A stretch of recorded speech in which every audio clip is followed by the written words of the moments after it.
Hello and welcome to today's episode. I am thrilled to have Katie May all the way from Philadelphia.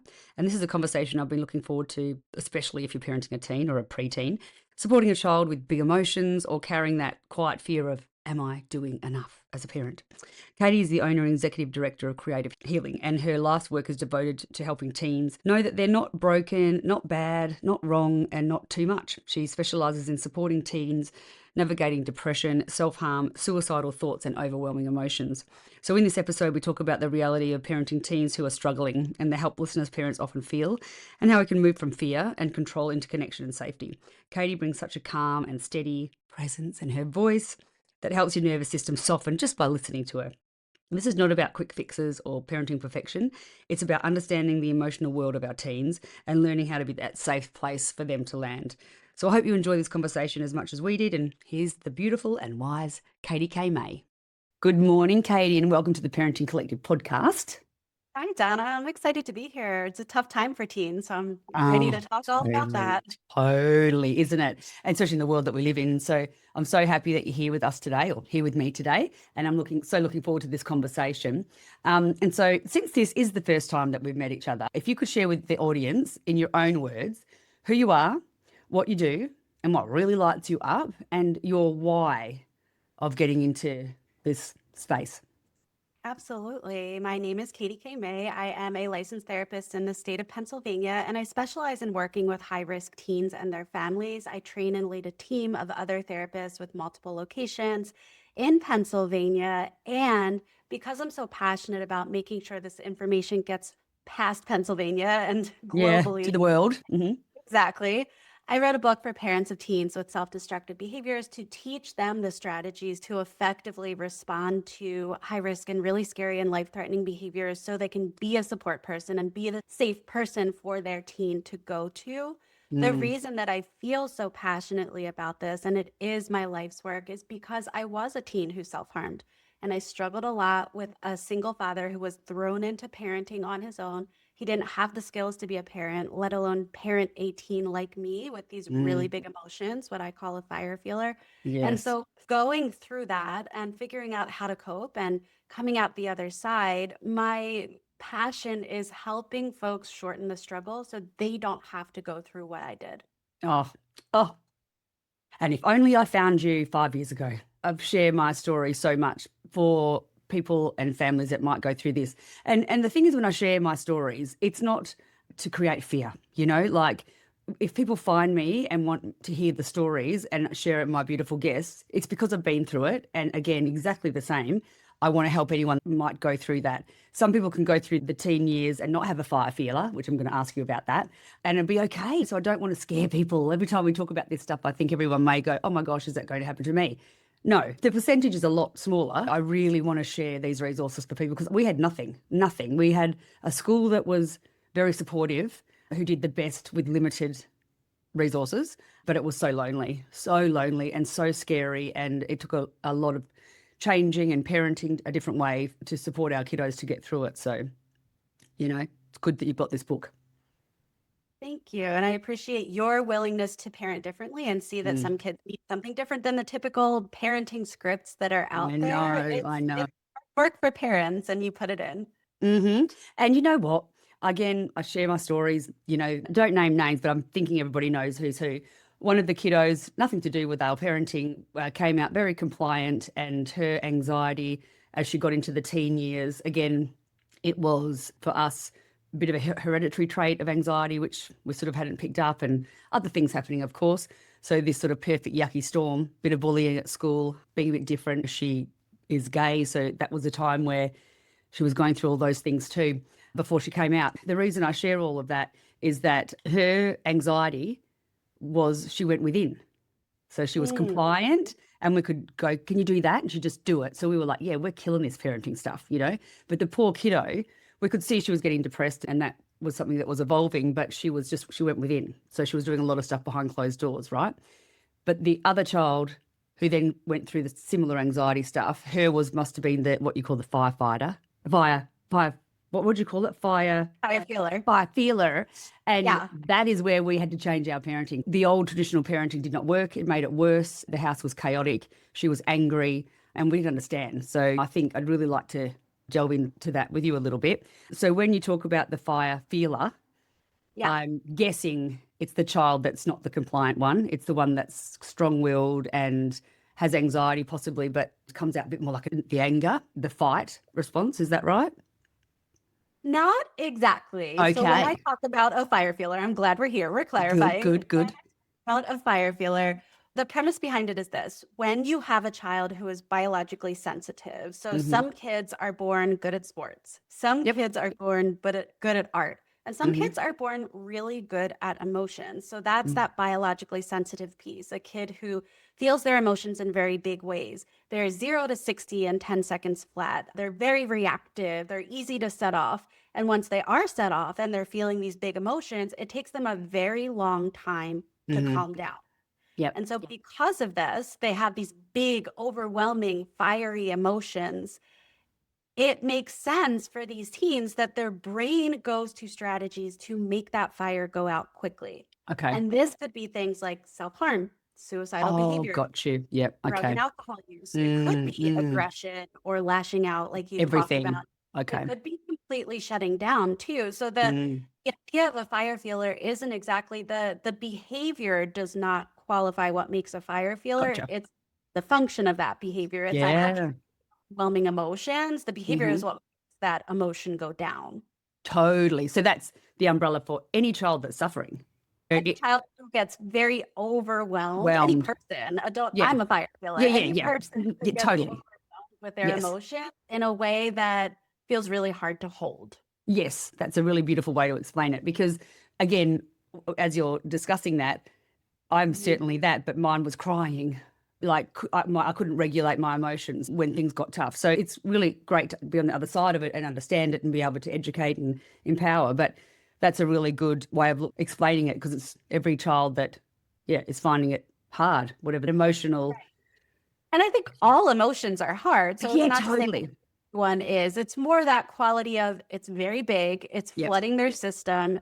It happens quickly and it takes a long time for them to calm down. gotcha. So Yes, having a feeling doesn't necessarily mean you're on fire with that feeling, but the totally. quality of that feeling that makes it unbearable, unmanageable, Yeah, leads to impulsive behavior. So those are gotcha. the qualities that I think about when I Yeah, that's big. Sort of a bit more on the extreme when you I work would say because so, yeah. emotions are real, right? And this is the other thing too. So talking about three daughters, all different personalities, and without understanding and being educated in behavioural and all the things that I understand now, when one of the children would be angry, Mhm. having tantrums, which is really normal, we'd try and fix that behaviour. And that was the absolute wrong thing to do because the Mhm. poor kid didn't know how to deal with her emotions as she got older. And we looked at that angry response as something as wrong, and it's not.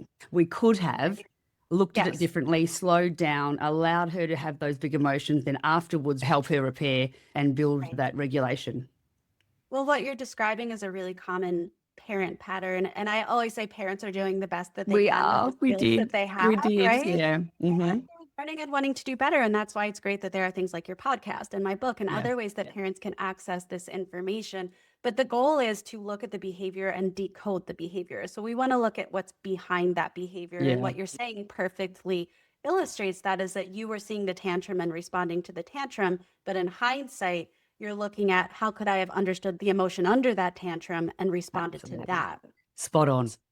Yeah. Spot on. And as they have got older and we're all still living in the same house because no one can shift out because life's too expensive, life has changed because by the time I was 17, I was out, I was out of there back in the day. So we're having to shift it the way that you're sort of not parenting by the time you're 20 and 18. You're sort of hopefully mentoring and there's a respect that's built up over those years, which has happened with the change of parenting, but there's still big emotions. And so it's something that you can deal with actually in adult relationships too, I think, who haven't understood this through their younger years and they might be a little bit can't control, deal with their emotions, I suppose, regulate their emotions. I'm trying to think about the right word.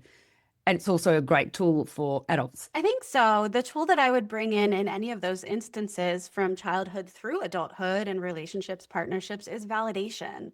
It's Yeah. this idea of being able to say, I see you, I understand what you're Yep. going through, it makes sense to me, it makes Mm-hmm. sense your experiences. And so in that way, we're having an emotional conversation rather than responding on the surface. It's the Totally. same thing as like if my partner comes home at the end of the day and he's in a bad mood, and instead of me saying like, oh, you're such a jerk, I might say, Yeah. oh, sounds like you had a tough day. Like that makes all the difference in a It relationship. does. Again, I share my stories. I never name names, even though our story's not this big. I did not do well with that yesterday. I did not do that well. And one of the people in the house said something and it triggered me. So I talk about this a lot. They don't trigger me. It's my triggers. It's what's going on within me. And I couldn't stop. I couldn't stop. And this is the thing is we cannot get it 100%. Probably can't even get 80%. But if we're working towards 30, 40% of trying to change our generational patterns, I think that's a win. So, I felt bad, went to have a swim in the ocean, grounded myself. But I also want to share that you can't get it right all the time. Because if I'd just done that, it would have been absolutely put out and we would have moved on. But I was adding kerosene to the fire. That's what I was doing. Yeah. So when I was in graduate school to become a therapist, my child at that time was about 18 months. And I remember this professor having this conversation or teaching this lecture and saying, basically, it's all the parents' fault. And parents are always going to mess up their children. Yeah. And this was a young professor too. So I raised my hand meekly and I said something like, excuse me, so you mean I'm definitely going to mess up my child? And Yeah. then she smiled and she shared this theory called the good enough theory, the good enough parent. Mm-hmm. And what this states is that you really only need to get it right 20% of the time. 20. 20%. You were aiming high, Donna. It's 20%. Wasn't I? Totally. And the rest of the time, it's about how you repair when something doesn't go the way that you had planned, because we're human. We're not computer programs. We're not plugging in a function and running. So of course, we're going to have our own emotions, our own responses, and our own triggers. And what's important about those times when you don't get it perfect is how you take ownership, how you make changes or work towards repair with your child. And that models for them that they don't have to have perfect relationships either. In fact, they take work, and so they can take ownership and repair when needed as well. It's amazing. It's amazing. And the thing is, I was talking to you about my podcast with my daughter Eloise, and she was so funny as we were walking in there. She goes, it's kind of like a review of our life. And I'm like, that is so funny. But what she was saying is how we used to parent, changing it in the midst of it, and then on the other side of it, and we're still 20% of the time, but how this changing of the view of parenting that isn't permissive, it's not gentle, it's like slowing down, modeling, getting it wrong, tear and repair. It's working. It's worked. If we had had a crystal ball 5 years ago, I would have been not worried because it's working out beautifully. But 5 years ago, I was like, oh my gosh, our family's falling apart. You go the worst, but it hasn't happened. It has not worked out that way. It's worked really well. So that's really good. So the other thing that I touched on there a little bit is about trying to break generational patterns. My husband and I are very proud of that's what we've been doing. No judgment for parents. Our parents did the best they could with what they had, but changing, interrupting that generational, we talk about traumas, big T's, big T's and little T's. Our parents do the best we can, but those generational patterns tend to come out, the sort of trickier, not so great ones, when things get tough. Absolutely. I truly believe that one of the best gifts that you can give to your child, your teenager, your adult child, is to do the work to dig into what impacted you as you were being parented. Totally. Because inevitably, as your child grows up, it's going to press on those trigger points. I look at them like they're seeds. They're lying dormant inside, but something is going to water that seed and make it sprout. That is so true. Right? So and we don't want it sprouting weeds. We want to just rip them out because it's like, don't want to do it. It's it's your blueprint. It's your amygdala, as you like. As soon as you're in stress, it just comes out and you think, oh my gosh, I just sounded like that parent I didn't want to sound like, Right. Don't we? So if we dig into that, if we can rewrite those patterns doing our own work and with our own support, then it will really lead to a better relationship with our child, better expectations, better outcomes. One of the things that I find is that as we parent, and I heard you say, it's not gentle parenting, it's not this, it's not that. And everyone wants this like one blueprint, this one answer. And it certainly doesn't work that way because again, we're humans, we're not computer programs. But one of the things that I find is that we are parenting from the template of how we were parented, whether we're doing it the same. And this is where judgments come up a lot as parents. Like, it worked for me, so why won't it work for my child? Or the other direction, which is what I found myself doing. overcorrection. Yeah, I had that's what I a did. lack of validation in my Mm. family. My emotions were regularly dismissed. And so when my child was experiencing emotions, I was validating all day long, but I was also second guessing, well, what if this is the time I should be pushing them to go to school, even though they're feeling Yeah, anxious? What if this is the time totally. that I should be holding the line? Oh, it's How do I hard. trust what I think or what they think? And so I had to do my own work about my family of origin to come to a place of self-trust in my own Mm. parenting. I think it's so Hard. important. It's Yeah. really hard too, isn't it? Even if you've done all the study and the research and living it, when you're living it in your own life, you're like, holy moly, I am in this, and is it going to work? Mm. Because Yeah. really, there are many times, and I say this again with no judgment for anybody else, that we were judged, totally judged on how we were parenting one of the kiddos with the different way, because they were old school still, like there needs to be more consequence. You need to be doing this, you need to be whatever. And the more that we did that, the worse it became. We had to go against the grain of society, really, at the moment, because this conscious parenting is new, really, only 8 or 9 years. Parts have been around, but this real way that we're talking is new in the field of parenting, really, isn't it? Yeah, so the way that I like to go about what works or doesn't work in parenting is the data. What's my child Yes. doing? So, if I'm responding in a certain way and that creates more preferred responses from my child, that creates more frequency of them functioning in a healthy way in their lives. Well, that's how I'm going to parent, Yeah, regardless of what my totally. neighbor says or my parent says. I'm going to parent in a 100%. way that gives the best results for my child to become a healthy, independent, fulfilled, successful in whatever way that looks like Absolutely. to them, adult. And so I think it's tough stuff as a parent to make these kinds of hard calls. Yeah, it There's was. already this sense of isolation and loneliness, especially in the kinds of parents that I support, because they have a teen who's self-harming, who's Mm. suicidal, who's doing Hmm. some pretty serious things. It's Yep. not an easy coffee chat No, with it's another not. parent. So we It's not. really need to find these circles of support of how can I find other people who understand my experience and who Mm. support my choices when they're in the service of my child being safe, healthy, and effective. Oh, totally, totally. And really, look, our Eloise had suicidal intent, so we talk about that quite a lot, and that was horrific. And again, it was all about in the moment, how do we keep her alive? That went on for quite a while. So I understand what you're saying for the poor parents out there that it starts to happen. And the self-harm, like people don't want to talk about that either because it sounds so foreign to people, but it's very much more common than we think. And there's a whole lot of biological reasons of why too, which we don't have to go into. I think people just need to be aware that it is something that happens a lot more regularly than we think, and there are reasons behind it. The simple way that I describe any of these behaviors is what we as adults, parents, see as the problem is actually the solution for the teen who's Yes, engaged. that makes And so sense. any of these Absolutely. behaviors, they regulate the emotion. And so it's the solution that they came up with in that moment, really to get through the Yeah, true. moment. So when we Yep. look at it that way, we can build empathy, we can validate the emotion without condoning the behavior, and then we can help teens come up with other strategies to cope with Totally. emotion once we Yeah. can align on what the real problem is. Absolutely. Yeah, that's exactly right. So, a little bit about sort of biological stuff and environment. Again, this will be all in your amazing book, which I will be getting, and what role that plays in teen behaviour. So, a little bit of delving into your views on nature versus nurture. Could you sort of delve into that a little Sure. bit? Yeah, the familiar terms are nature versus nurture, as you just shared. Mm. Call it biology and environment, Yeah. same idea, different terms. But what it comes down to is what we started this conversation talking about is some kids are naturally predisposed to be more attuned to their Yes. emotions, to feel their emotions in more deep ways. This is the biology. This is how they were born. It's how they came into this world. And so the environment plays a big part in how that child shapes into Hmm. how they manage their emotions. So Totally. if you have an environment that can hold the emotions, that can say, oh, it makes sense that you're really sad that your friend didn't sit with you at lunch. Or, Mm. yeah, you're really scared you just fell off your bike, right? We're starting very young. We're comforting, we're validating, we're understanding experiences.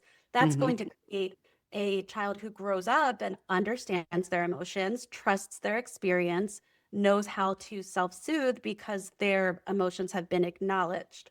Yeah. The other side of that is the invalidating environment. The environment meaning parents, coaches, teachers, siblings, but mostly parents who Yeah. say things like, you're being so dramatic, you're too Yeah. sensitive, it was just a Yeah. joke, go take a nap, you're fine. So Yeah. when you have a biologically sensitive child receiving those messages, not just once, but Yes. repeatedly over Yeah. time, they start to think, am I too much? Am I too sensitive? 100%. Yeah. Was this emotion wrong? And they start to doubt their own internal experience. They start to lose trust in themselves and what they're actually feeling. And they also internalize the message that their emotions are wrong. This creates this inability for them to manage their own emotions. And it also leads to these self-destructive behaviors Yeah. because anytime that big emotion comes up, they think, nope, that's wrong, shouldn't I feel it, make know. it go away. And then the behavior comes along. Totally. Oh, I love that. And again, I have to put a caveat on everything, is everyone's doing the best they can, right? So if you're sitting here going, oh my gosh, I've done that. I've gone, get up, don't cry. Everyone's doing the best they can. Everything's fixable too. It'd be great if we all understood this when they're in their toddler years. Yes, amazing. The world would be a different place, but we don't, right? So if you're hearing this, whatever age your child is, you can start. You can honestly start. Probably majority of the parents, obviously, that you have worked with or worked with haven't heard about all of this sort of support and parenting style, but it is something that's always fixable, I think. Do you think or not? I If it's think changes so. to a No, it degree? is always fixable. If you think about the fact that you have such a great influence over how your child grows up and Yes. manages emotions, Yeah. you have that same influence to make those changes as Sure, well. sure, So it sure. starts with small steps, it starts with Yes. a willingness. And again, everyone is doing the best that they can. And these responses are coming with the best intentions. Parents They are are. trying to help. They're trying Yeah. to help fix the situation or motivate their child. And so it's not coming from a malicious place, and Never. knowing Yeah. we always move towards repair. And kind to ourselves. And on reflection, for me, mine was based in fear and society and fitting in and like people pleaser. And the children had to be doing well. We all had that brain, and not in a sort of helicopter way, but just really strict on trying to make everything right. And that's not right. I think when you mentioned fear, that's another reason that validation can be so hard for Yeah. parents to access, because Yeah. they're afraid, if I validate, is it going to make them feel 100%. worse? Yeah. And sometimes it kind of feels that way. It's the Yeah. same idea as, for example, if you were kind of stressed out and you looked stressed out and someone passed by and said, oh, are you okay? You look really upset Yeah. right now. It might make you cry That's because someone right. Do I? like, Do I look bad? Yeah, exactly. So, however, yeah, in the end, having that feeling seen, heard, understood, the feeling was already there. It's just allowing them to fully process it, which is actually helpful, not harmful. totally, totally. And the way that I explain this to parents when they think, oh gosh, this is so overwhelming, is look at it like, you know, how we have to learn the alphabet. Our children learn alphabet. We might have alphabet in the kitchen, in the toilet, and you practice the alphabet every day for years until you understand it, right? And it's in your mind. This kind of parenting is the same thing, meaning it's tear and repair, it's mentoring, it's letting them have the big emotions, talking them through it afterwards. It literally is years and years and years of work to be able to help them have the tools to be able to regulate as adults. That's the way I look at it too. And it's always changing. Not to Always. pile on and make it harder, but as your child grows, Yeah, sorry, it does. This is what I say to my parents that I work with all the time too, is like, just take it day by day and just surrender. Surrender to some of the things that you can't have any control of and enjoy the best you can. And I love the good enough parent. That's good. I'm going to remember the 20% when I have a day like I did yesterday. Well, it wasn't a day. It was just a situation where I'd failed miserably. And the power of validation, wanted to talk about a little bit more too. I didn't understand how to parent this way anyway. So my fear of validation is if I validate it, is the behavior got to get worse? Because I was probably didn't understand how to validate correctly. So like you said, it's more about allowing them to have the emotion, talk them through it, mentoring and repairing. separating the emotion from the behavior. And your Yeah. fear is a common one because parents often think, well, if I validate, aren't I condoning this behavior? Aren't That's I right. saying behavior is okay? And so a simple low stakes example of this is you can understand why your teenager would want to stay out until 2 a.m. at a Yeah, party. totally. And also don't have to let them stay out No. until 2 a.m. at the Yes. party. So you That's can say, right. I get it. I know you want to be there. You may have FOMO and come home at midnight because that's Yeah. when you have to be home. So Boundaries. Yeah. great the behavior from the emotion. It's Yep. separating what they're doing from how they're feeling. 100%. And that's hard at times. So I talk about how the big change in our family was family counselling. And that's what got me into conscious parenting and stuff, because it's all about having the family understand the dynamics, not just us parents doing it or sending the child to get some counselling.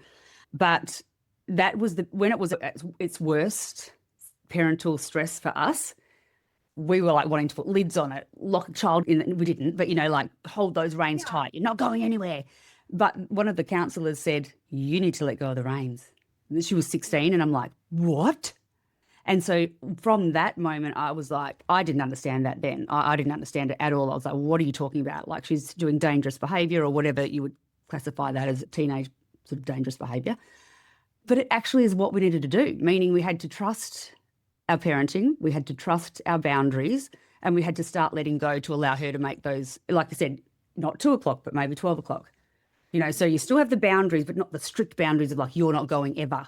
You want to be able to maintain the relationship without it always being in a state of resentment or conflict.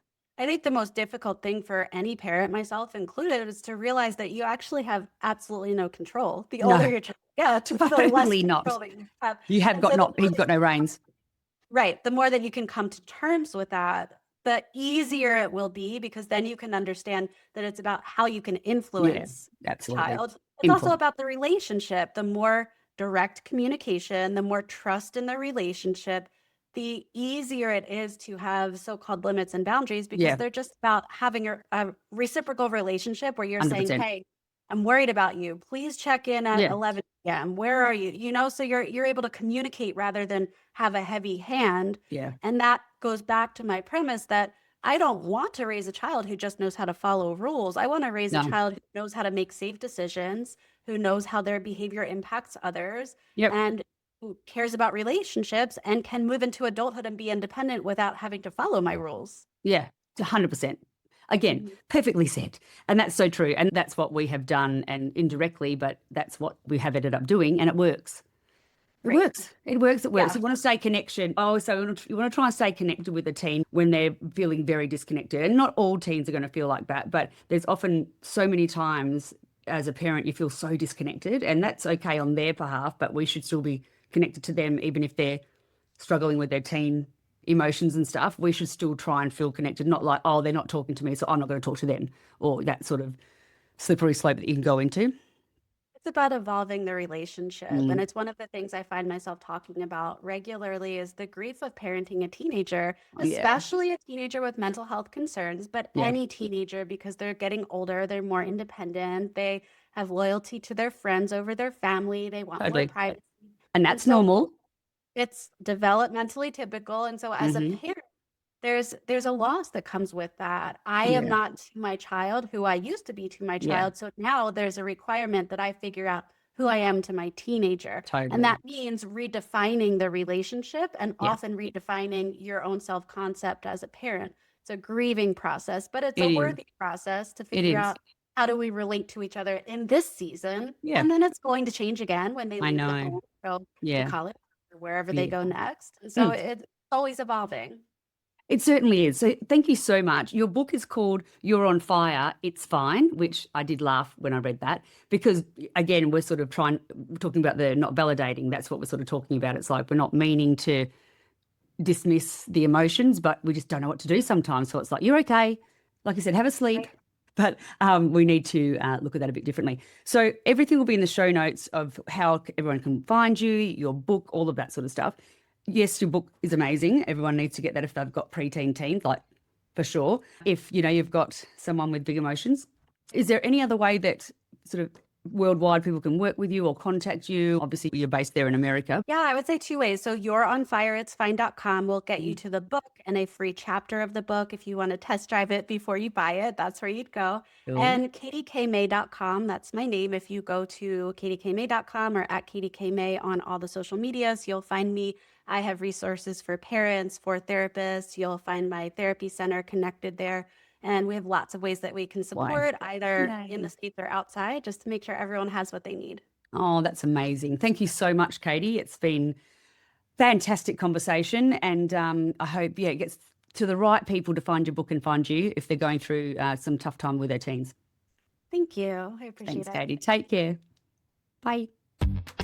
So if you enjoyed this episode, be sure to leave me a rating and review. I love reading all of your messages, so shoot me a DM over on Instagram. It is parentingcollective.au. I also offer a free 15-minute no-obligation phone chat. If you'd like to book one, head over to my website, www.parentingcollective.com.au, and request one there. So try to remember to be kind to yourself and always know you're doing the best you can every day, no matter what your day is looking like. Until next time, much love.